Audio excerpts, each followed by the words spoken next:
It began in a small kitchen where the light above the table hummed softly.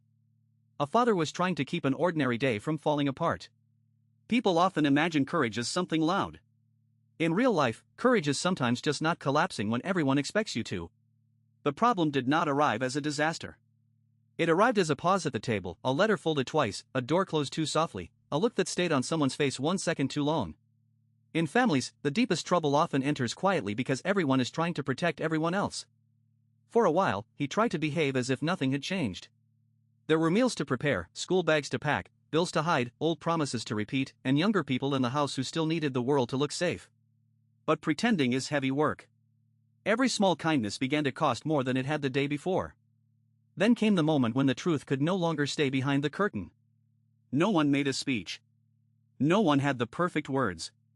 A person simply saw what had been hidden and understood that love sometimes wears the face of a lie, a silence, or an exhausted smile. What happened next was not dramatic in the way films are dramatic. A father did not suddenly become fearless. He simply chose not to make the wound bigger. That choice may look small from the outside, but inside a family it can be the difference between breaking and holding. Someone still had to wash the dishes. Someone still had to go to work.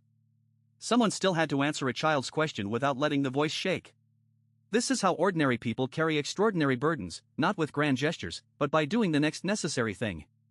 The hardest sentence was never said aloud. It stayed behind the teeth, heavy and hot, because once a sentence is spoken inside a home, a workplace, or a relationship, it cannot always be gathered back. This is why the story still lands in today's world. So many families look perfectly normal from the street, yet inside the house there may be debt, illness, distance, grief, immigration pressure, aging parents, anxious children, or two adults who no longer know how to ask each other for help.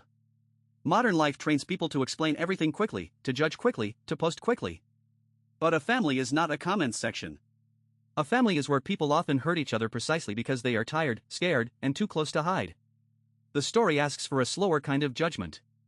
Before calling someone weak, dramatic, cold, or dishonest, maybe ask what fear they were carrying and what they were trying to protect.